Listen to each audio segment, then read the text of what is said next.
Grupo Espírita Amadeu Ferretti apresenta o estudo sequencial da obra O Livro dos Espíritos. Boa noite, meus irmãos e irmãs. Hoje nós vamos estar aqui conversando sobre o tema do Livro dos Espíritos, né? Como foi proposto pelos nossos irmãos aí do Amadeu Ferretti, que é sobre anjos guardiões, espíritos protetores, familiares ou simpáticos. Bom, é um tema bastante interessante, né? E pertinente a todos nós que vivemos aqui no mundo de expiações e provas, onde ainda precisamos muito desse amparo da espiritualidade nas nossas necessidades, nas nossas dores, no nosso aprendizado, e saber que somos espíritos imortais e temos junto de nós, desde o nosso nascimento, irmãos, né, que se interessam pelo nosso progresso, estão sempre tentando nos ajudar. Aí aqui, logo na questão 489 do Livro dos Espíritos, ele traz algumas definições, como é que acontece, né, essa ligação. Ele fala aqui, ó, que os espíritos protetores se ligam ao indivíduo para o proteger, é o irmão espiritual. Eles são espíritos de uma ordem elevada. Né? O espírito protetor ele tem que ser de uma condição espiritual melhor daquele a quem ele está protegendo, né, para que haja alguma influência, né, algum efeito nessa proteção. São espíritos de uma ordem elevada e têm por missão de conduzir o seu protegido no bom caminho, ajudá-lo com seus conselhos, consolá-lo em suas aflições, sustentar na sua coragem e nas provas da vida. E esse processo ele ocorre de várias maneiras, né? E nós sabemos hoje, né, que pelo livro dos médios, por exemplo, que existem vários tipos de mediunidade. A mediunidade é essa possibilidade que temos de entrar em contato com a espiritualidade maior, né? Com nossos espíritos que estão em torno de nós. E uma das formas que isso ocorre é através da intuição. Né? Então, eles agem nos nossos pensamentos, né? E como está também no Livro dos Espíritos, geralmente eles nos dirigem, nos intuem, através desse canal mediúnico, eles podem nos ajudar. Né? E outra forma que eles têm de nos ajudar, de nos orientar, é através do desprendimento pelo sono, né? Onde nós muitas vezes saímos do corpo, né? No processo do sono físico, e vamos de encontro aos nossos espíritos protetores, nossos anjos guardiões, e estabelecer um intercâmbio com eles, muitas vezes aprender, receber conselhos, orientações, para que saibamos nos conduzir melhor aqui nas nossas experiências no planeta. Então, esse intercâmbio ele é constante, porque toda noite nós dormimos, né? E interessante que pode ocorrer, né, que o que geralmente ocorre, é que essas lembranças vêm através do sonho, de alguns sonhos. Poxa, eu sonhei que eu estava conversando com um ser assim elevado, um senhorzinho todo de branco, ou uma senhora, né? Um olhar tranquilo, sereno, me falavam coisas tão boas. Às vezes, pior que às vezes a gente nem lembra, né? Quando a gente acorda assim, mas fica aquela intuição do que foi levado, do que foi falado. E através dessa intuição é que nós vamos modificando, às vezes, as nossas atitudes, a nossa conduta e buscando o caminho que eles têm para nos oferecer. Bom, e é interessante, né, que aqui no Livro dos Espíritos também é feita uma distinção entre as diversas formas de espíritos protetores, a distinção entre espírito protetor, espírito familiar, né, e o anjo guardião, propriamente dito. Então eu vou trazer aqui, para a gente poder ter essa referência, ó, o espírito protetor, ou anjo guardião, ou bom gênio, é aquele que tem por missão seguir o homem na vida e o ajudar a progredir. Ele é sempre de uma natureza superior relativamente à do protegido, como eu falei, né? E existe os espíritos familiares, que muita gente confunde. Geralmente, os espíritos familiares são aqueles que já conviveram conosco no meio da família, né? E eles, ao desencarnar, continuam nos ajudando, também tentando nos intuir, nos proteger, mas eles não são o espírito protetor. O espírito protetor, cada um tem o seu, é um só. Agora, espíritos familiares podem ser vários. Olha o que ele fala aqui sobre espírito familiar. Se ligam a certas pessoas por laços mais ou menos duráveis, tendo em vista seres úteis, no limite do seu poder, frequentemente bastante limitado. Eles são bons, mas algumas vezes pouco avançados, e mesmo um pouco levianos. eles se ocupam de bom grado dos detalhes da vida íntima e não agem senão por ordem ou com permissão do espírito protetor. Ele algumas vezes não tem aquela elevação plena, mas eles, como têm uma consideração para conosco, eles tentam fazer o possível e até nos protegem na maioria das vezes, né? E existe também os espíritos simpáticos, que é uma outra distinção que Kardec faz aqui. Ele coloca aqui, ó, os espíritos simpáticos são os que se sentem atraídos para nós por afeições particulares e uma certa semelhança de gostos e de sentimentos, no bem como no mal. Olha só que interessante, tanto para o bem quanto para o mal. A duração de suas relações é quase sempre subordinada às circunstâncias. Então aqui ele já faz uma outra classificação que seriam os espíritos simpáticos. Eles podem ter simpatia pelo bem que estejamos fazendo ou nos propondo a fazer, ou pelas nossas mais inclinações ainda, né, que geralmente têm raízes em outras existências, esses espíritos, né, e por afinidade mesmo, vibratória. Às vezes o vínculo também pode se estabelecer nessa existência atual, pelas nossas atitudes, atrairmos irmãos espíritos que estejam em sintonia conosco. E aí pode ter até um mau gênio, né? Pode caracterizado pelo obsessor, que é um espírito imperfeito ou perverso, que se liga ao homem para o desviar do bem e age por sua própria iniciativa e não em virtude de uma missão. Sua tenacidade está em razão do acesso mais ou menos fácil que encontro, né? O homem está sempre livre para escutar sua voz ou a repelir. Então, esse mau gênio ou esses obsessores também estão junto a nós, né? Mas eles não desempenham funções, estão ali por afinidade também, ou por alguma dificuldade do passado, né? E tentam se aproximar de nós e nos induzir ao erro, nos prejudicar. Então, existe essa distinção que é importante ser feita, né? Aí vamos continuar, então, nessa análise sobre a questão 514, que é interessante, né? Eu falei dessa classificação e que os espíritos protetores, eles se ligam ao indivíduo desde o seu nascimento. Olha só que interessante, né? É algo para a gente refletir também, né?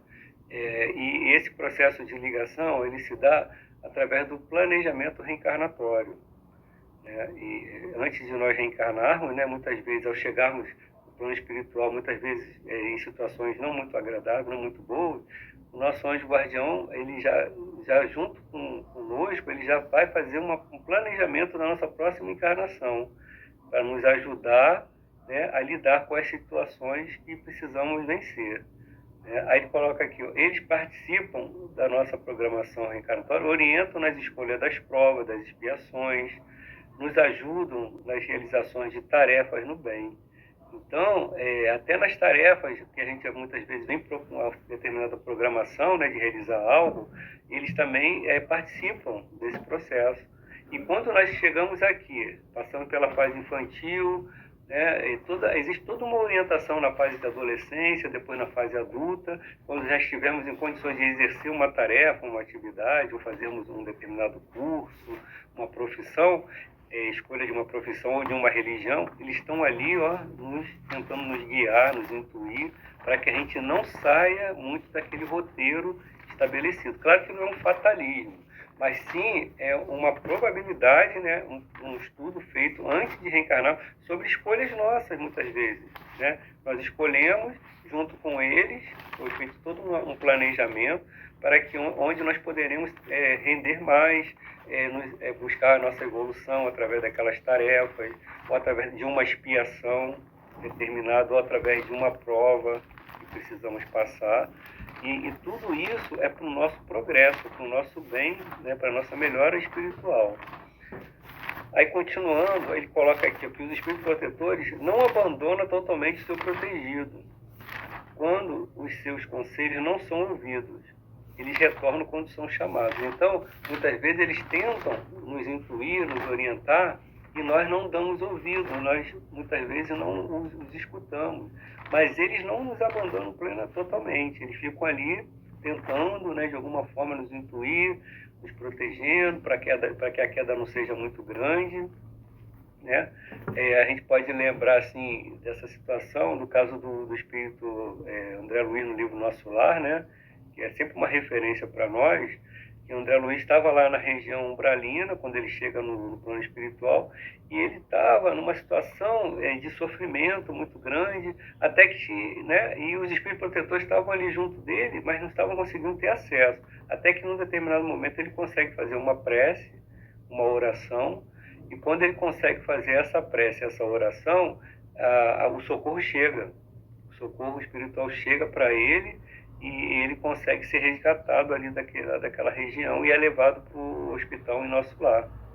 E assim como acontece também no Vale dos Suicidas, em algumas regiões, né, difíceis aí da Terra, né, onde existe muito sofrimento, existem também espíritos, equipes, né, de espíritos protetores, de anjos guardiões especializados em realizar resgates nesses locais. E esses espíritos socorristas estão sempre ali apostos, e a partir do momento que o espírito manifeste um arrependimento, uma vontade de mudança, né, ele consegue ser resgatado, ser auxiliado. Então isso é para nós bem consolador, né? Bom, e que o espírito protetor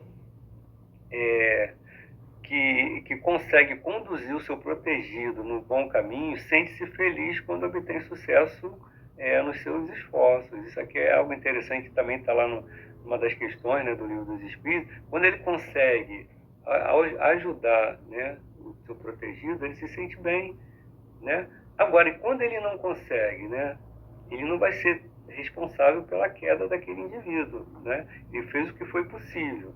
Ele vai sofrer se o seu protegido não triunfar, né? Sofre, né? E isto, mas não é um sofrimento, vamos dizer assim, de desespero, né? De revolta, né? Pois sabe que há remédio para o mal e que aquilo que ele não conseguiu fazer hoje, fará amanhã. Então, como ele está numa dimensão espiritual, ele vê a questão de um âmbito bem mais amplo, né?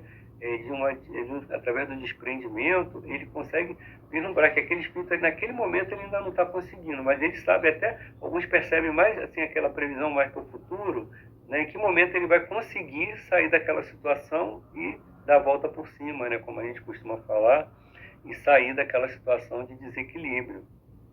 E isso ocorre, né, no momento de cada um vai ter o seu momento, como tem lá na parábola do filho pródigo que Jesus nos mostra, né, que é uma das parábolas mais bonitas do Evangelho, em que o filho sai, né, e vai viver no mundo e fica numa situação bem complicada, até que ele cai em si e ele percebe, poxa, meu pai tem lá, né, as questões dele, a fazenda, e meu irmão está lá usufruindo, e eu estou aqui, né, comendo comida de animais, de porcos na rua, até que ele consegue, mas é o momento de cada um, que nós não temos como prever, né, mas o espírito protetor, com certeza, esse cair em si está ali, intuindo, tentando ajudar aquele irmão, aquele espírito, para que ele desperte e passe a buscar uma nova condição. A Joana de Ângeli fala, né, nos seus livros, na obra psicológica, ela fala muito sobre o despertar da consciência, né, que são estados de consciência em que o indivíduo passa, né, a fase do sono com sonho, sono sem sonho, até que ele consegue ter a consciência desperta. E muitas vezes, para que isso ocorra, né, que é aquela questão, né, do infelizmente, às vezes tem que ser um processo doloroso, mas nem sempre pode ser pelo amor, né, como Emmanuel fala, existem dois caminhos, né, o caminho do amor e o caminho da dor. O que os espíritos amigos querem, o nosso protetor, é que a gente vá pelo caminho do amor, que a gente consiga despertar pelo caminho do amor. Mas nós nem sempre vamos conseguir ter essa escuta, ter essa consciência, e aí a dor chega. A dor surge, né, das diversas formas, e aí também é através até de um planejamento, até onde o espírito vai suportar, né, aquela dor, para que ele desperte e passe a mudar a sua forma de ver as questões da situação. E aí ele passa a ter uma nova conduta, uma nova atitude, que é o cair em si. Né? Então é um estado de consciência que às vezes surge através do sofrimento, que é um sofrimento educativo, né? Que a espiritualidade muitas vezes, Deus na sua infinita misericórdia, nos oferece. Aí o que muitas vezes acontece? O espírito, ao invés de aceitar aquele sofrimento ou aquela limitação, aí até que foi feito até através de um planejamento, ele não aceita, ele cai na revolta. E a partir do momento que ele se revolta, cai nessa revolta, ele se compromete mais ainda pela lei. E aí ele vai ficar numa situação de mais sofrimento até que ele consiga despertar e o socorro chegue para ele e consiga conduzir uma condição espiritual melhor. Então nós nunca estamos desamparados, né, da misericórdia de Deus. Ele está sempre a nos oferecer essas possibilidades de ajuda, seja através da dor. E qual seria o caminho do amor? O caminho do amor através do estudo, através da prática do bem, né, através do processo de autoconhecimento, do esforço de mudança interna, de transformação interior, através da vontade firme, né?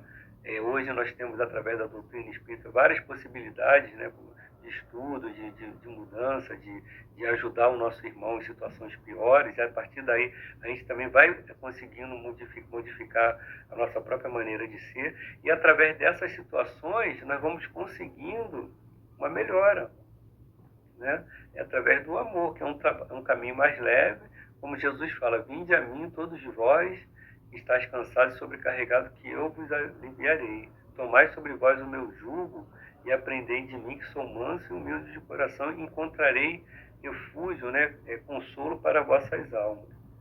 Que o meu jugo é leve e o meu fardo é suave. Esse é o caminho do amor, é o caminho do Evangelho, do Cristo, independente de religião, né? Todas as religiões conduzem ao Cristo, né, a essa espiritualidade mais interna, né, que brota de dentro de cada um de nós. A lei do amor, ela está em todas as religiões, e até junto àqueles que não têm uma religião, mas que praticam o bem. Então é o caminho do amor. Então que nós possamos sempre optar por esse caminho, né? Bom, aí as pessoas até fazem uma indagação assim: então todo mundo tem um espírito protetor. Aí seria importante saber o nome do espírito protetor? Aí aqui no Livro dos Espíritos está falando que nem sempre é importante, né? E às vezes um espírito protetor vai dar até um nome assim conhecido, tá? Mas ele não é aquele espírito em si, ele é da equipe. Por exemplo, ele pode dar um nome: sou Bezerra de Menezes. Tá? Mas ele é da equipe do Dr. Bezerra, Francisco de Assis, né, de Joana de Anjos, porque esses espíritos de escola elevados, né, que estão numa condição maior, eles criam grupos de trabalho, né, equipes, e muitos espíritos participam dessas equipes. E como ele não pode estar em todos os locais ao mesmo tempo, ele manda emissários dele para poder socorrer, ajudar aquela pessoa ali, aquele espírito que está necessitando. E às vezes o espírito, numa mensagem, ele coloca lá Bezerra de Menezes.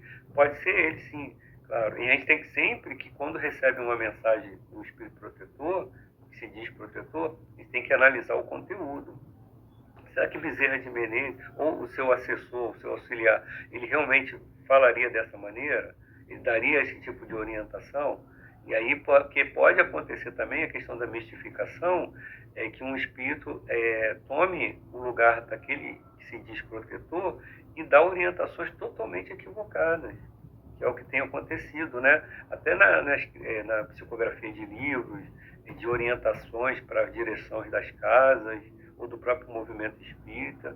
E aí, é o cuidado que se tem que ter, né, de análise, como Kardec falava, sempre orientava para que a gente tenha o bom senso para analisar tudo que nos chega.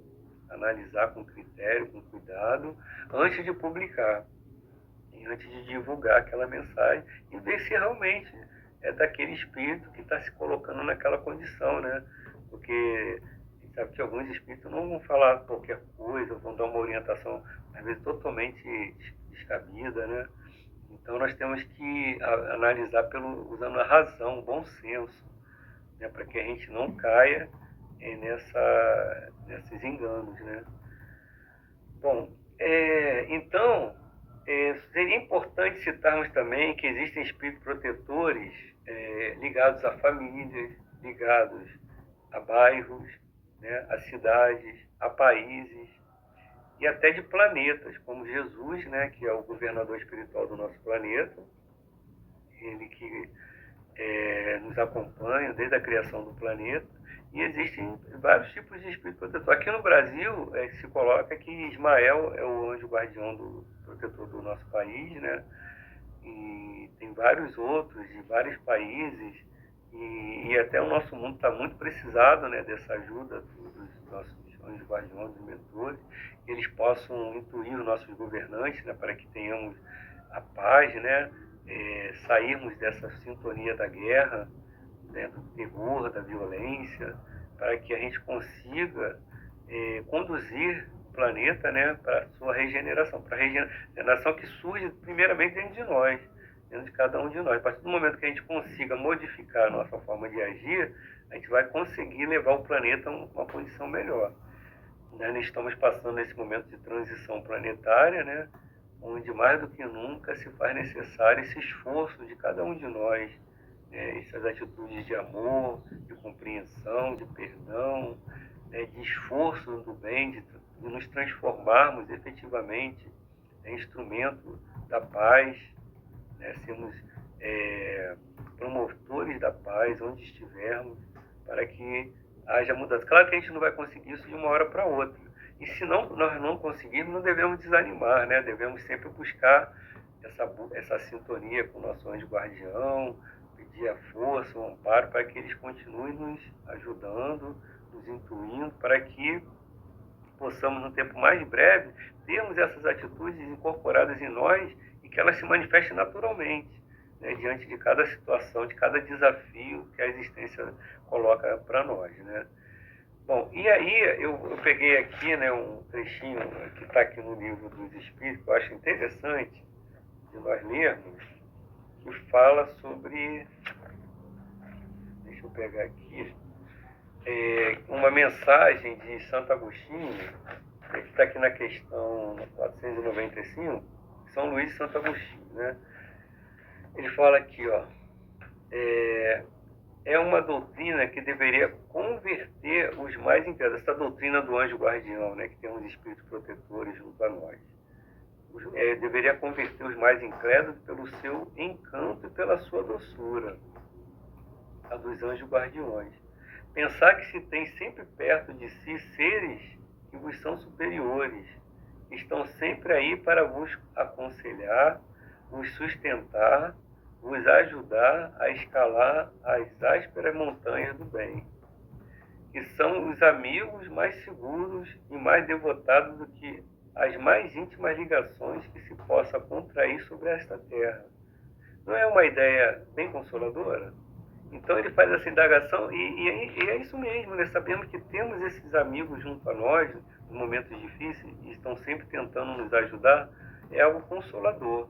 É por isso que o Espiritismo, ele é o consolador prometido, ele vem mostrar para nós essa realidade espiritual, né? Como que se dá esse processo evolutivo de cada um de nós, como é que se dá esse intercâmbio com o plano espiritual. Não basta que a gente saiba, a morte não existe, o espírito continua, mas como é que é isso, né? Como é que é esse processo evolutivo que todos nós estamos submetidos, desde o nosso planejamento reencarnatório até o desencarne, né? Sabendo também que eles estão juntos no nosso processo de desencarnação, né? Nos ajudando na chegada lá ao plano espiritual e depois no retorno em outras existências, outras vidas, né, que a gente vai ter a possibilidade da reencarnação, que é um fato científico hoje, a reencarnação. Né? Não é uma teoria, que o espiritismo... Não foi nem o espiritismo que criou a lei da reencarnação, é algo que já vem de outras religiões, né, orientais, na Índia, que até hoje eles aceitam a reencarnação, claro com algumas variações, mas é algo que já vem de outros druidas, por aí vai, são vários outros povos que aceitam a reencarnação, e outras religiões já estão aceitando mais, já estão mais abertas a esse conceito, né? Bom, aí ele continua aqui, ó. Deverias conhecer melhor esta verdade. Quantas vezes ela vos ajudaria nos momentos de crise? Realmente, quando surge um momento de crise, saber que nós temos essa ajuda, né? Quantas vezes ela vos salvaria dos maus espíritos, dessa influência negativa, né, dos obsessores? Mas no grande dia, este anjo do bem terá frequentemente de vos dizer: não te disse isso e não o fizeste. Não te mostrei o abismo e aí te precipitaste. Não te fiz ouvir na consciência a voz da verdade e não seguiste os conselhos da mentira. Interrogai vossos anjos guardiões, estabelecei entre eles e vós essa ternura íntima que reina entre os melhores amigos. Olha só, ele solicita que a gente entre nesse intercâmbio com o nosso anjo guardião. E qual o caminho para essa sintonia? É através da prece. É um outro recurso, né, que nós temos hoje, que a doutrina espírita recomenda, tanto é que está lá no Evangelho segundo o Espiritismo, coletânea de preces espíritas, que Kardec colocou, como um recurso para que a gente entre em sintonia nas diversas situações de provas, de expiações, com nossos anjos guardiões, com espíritos protetores. Não penseis em lhes esconder nada, porque eles têm os olhos de Deus, e não podeis enganá-los. Sonhai com o futuro, procurai avançar nesta vida, e vossas provas serão mais curtas, vossas existências mais felizes. Por quê? Né? Como eu falei, o jugo leve. A partir do momento que a gente entra em sintonia com nossos anjos guardiões, que são os emissários de Jesus, junto a cada um de nós, as nossas provas tenderão a ser mais leves. Teremos existências mais felizes. Caminhai, homens de coragem, atirai para longe de vós, de uma vez por todas, preconceitos e ideias preconcebidas. Entrai na nova estrada que se abre diante de vós.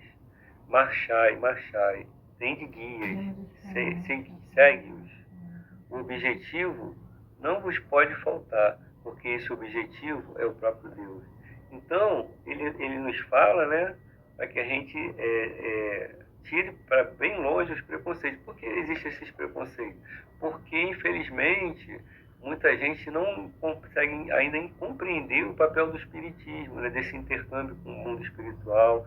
Muita gente tem medo dessa realidade, desse intercâmbio, e utilizam a própria mediunidade de uma forma equivocada. Infelizmente, é algo que também temos que tentar lutar, né, e esclarecer para que a mediunidade ela seja utilizada de uma forma construtiva, para o bem, para o nosso bem e para o bem da sociedade, e não de uma forma mercantilista, né, como alguns países, infelizmente, ainda exercem dessa forma, né, alguns países da Europa, dos Estados Unidos, e sabemos que até o próprio Evangelho, a interpretação que se dá, né, e a reencarnação está lá no Evangelho, o intercâmbio mediúnico está no Evangelho, está em outras religiões. Só que por uma questão de equívoco, de interesses outros, essas revelações não são levadas plenamente.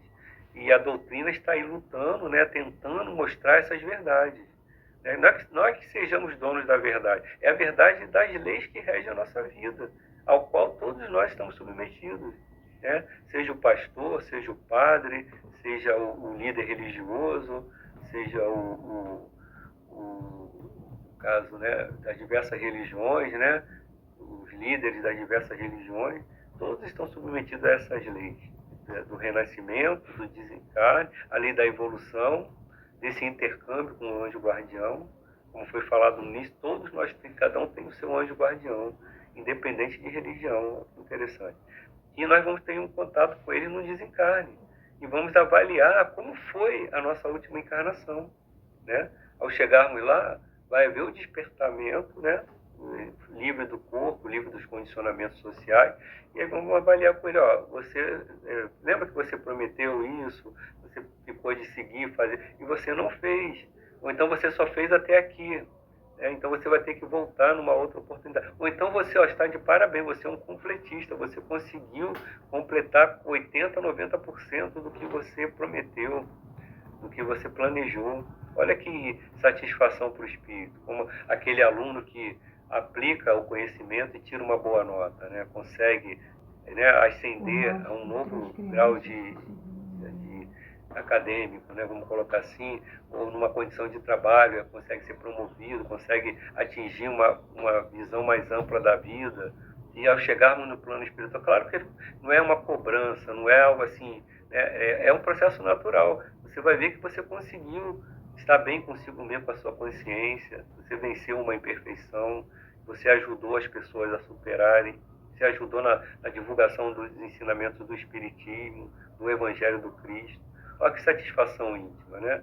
Então, gente, o convite que eu faço é que nós possamos perseverar e buscar sempre, nos momentos difíceis, esse intercâmbio com nossos amigos espirituais. Então, vamos nesse momento, né, fazer uma prece de agradecimento por estarmos aqui mais uma vez, participando, né, desse estudo, e que nossos anjos guardiões possam sempre nos intuir, que estejamos com as nossas mentes, os nossos corações abertos, para recebermos as intuições, as orientações, e termos a força, Senhor, necessária para segui-los, para saber como agir em cada situação.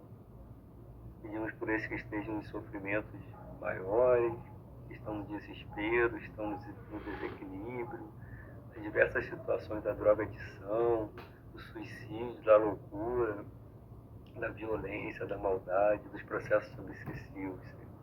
Que Tu interceda junto a cada um, levando um amparo, permitindo que os seus mensageiros encontrem caminhos para nos ajudar nos labirintos da vida. Obrigado por tudo.